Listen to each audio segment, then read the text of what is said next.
Lagi mikirin. Saya lagi mikirin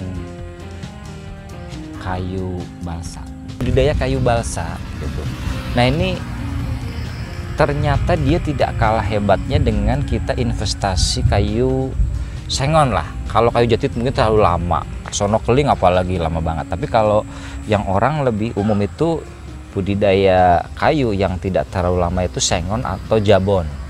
Jabon atau sengon, jabon itu paling antara 6 tahun atau 7 tahun itu sudah bisa dipanen, sudah bisa jadi duit. Tapi ternyata ada yang lebih cepat lagi daripada itu, yaitu kayu balsa. Dengan kurun waktu 3 tahun saja itu sudah bisa dipanen. Satu pohon kurang lebih harganya itu antara 250 sampai 350 ribu per pohon.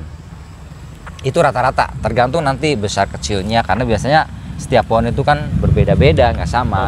Nah, tapi perlu diingat juga bahwasanya ketika kalian memang tertarik untuk menanam kayu balsa, itu tetap harus dilihat pasarnya, karena tidak semua daerah itu ada tengkulak atau pembelinya. Kalian bisa cari informasi tentang di daerah kalian itu ada nggak sih yang memang siap nampung membeli kayu balsa itu. Kalau memang ada, cari informasinya, cari bibitnya, sekitar harga 5.000 bibitnya itu, kemudian ditanam. Itu 3 tahun sudah bisa dipanen. Lebih lama lagi lebih bagus. Nanti akan ada klasifikasi antara A1, A2, A3, A4, itu klasifikasi perkayuan ya. Yang biasa main kayu biasanya tahu. Itu besaran kayu itu nanti ada klasifikasi dan harga per kubiknya pun berbeda-beda. Tapi untuk minimum yang sudah umum itu 3 tahun saja itu sudah bisa dipanen. Dan itu satu pohon itu rata-rata tidak sama, rata-rata itu antara 250 sampai 300 ribu. Kalau kita ngelihat pohonnya itu begini ya, dia unik. Kalau kita ngelihat sepintas itu kayak pohon jati, karena daunnya lebar-lebar, seger-seger, mirip banget sepintas ya, sepintas. Tapi kalau kita deketi, nah nih kalau kita deketi begini, ini ternyata ya hanya mirip saja, karena bentuk daunnya tetap tidak kayak pohon daun jati. Tapi untuk size atau ukurannya ya kurang lebih mirip kayak daun jati. Tapi ini ada beberapa yang memang nanti justru malah lebih besar, lebih lebar daripada daun jati. Lalu kemudian kalau kita lihat dari daunnya itu, coba, wah ini untuk yang masih anakan ya, jadi belum remaja. Ini saya bilang ini masih anakan. Kalau yang segede gini itu antara 3-4 jengkal. Bayangin 3-4 jengkal tangan orang dewasa. Jadi memang size pohonnya tuh gede karena dia masih lagi pertumbuhan. Ini lagi butuh-butuhnya pupuk, dia lagi terangsang untuk memperbesar pohon, makanya daunnya pun dia besar untuk memperbesar batang si pohon. Terus begitu sampai tinggi, dan nanti daunnya itu kalau sudah ukuran remaja dan dewasa, nanti daunnya tidak terlalu besar karena dia lebih fokus untuk ke kayu. Nah nih kalau kita ngeliat dari batangnya bawah itu hijau, beginian hijau. Itu kalau kita lihat batangnya malah mirip kayak pohon pisang. Kok pisang? Pohon pepaya. Tuh, pepaya banget nggak sih? Nah, karena dia si daunnya tuh langsung dari batang, langsung ketemu tangkai daun, begitu lepas jadi kayak pohon pepaya. Nah ini kalau kita lihat tuh di ketiak-ketiaknya ini, setiap ketiak daun dia biasanya akan tumbuh cabang-cabang baru, calon cabang baru. Nah ini kalau secara perawatan itu dibuang saja.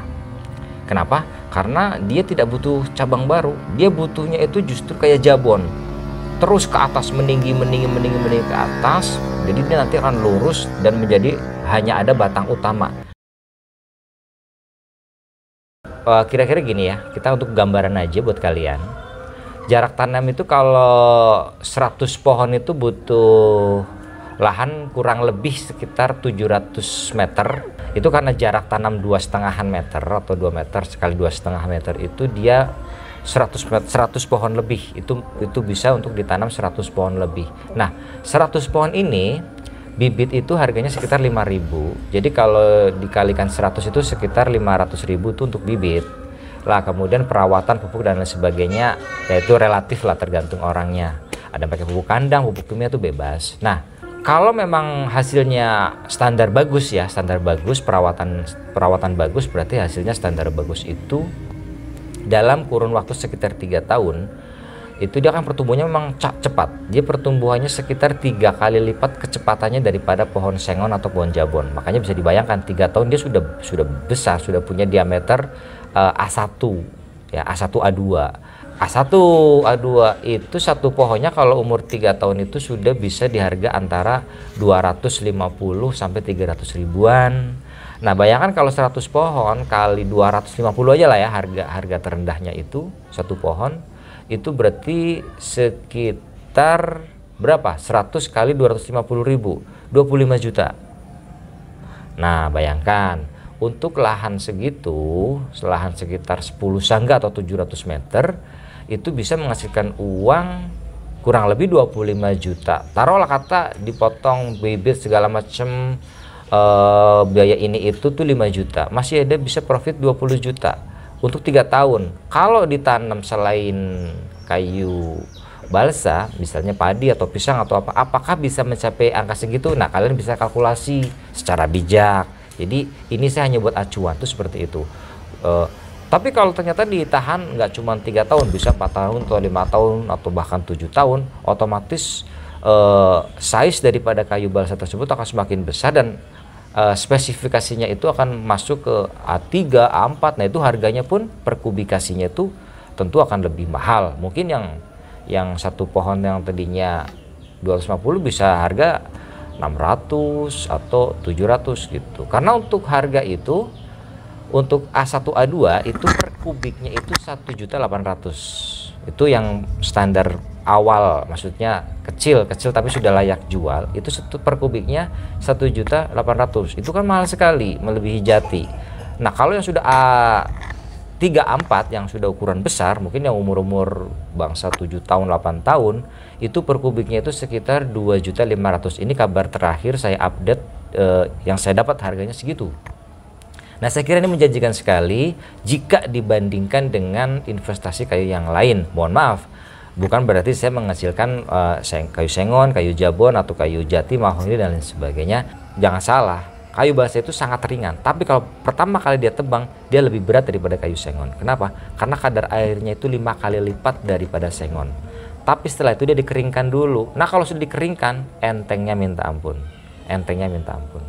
Nah, nanti masalah kegunaan kayu balsa itu banyak sekali ya. Untuk bahan-bahan komposit, jadi untuk bahan-bahan industri perkayuan.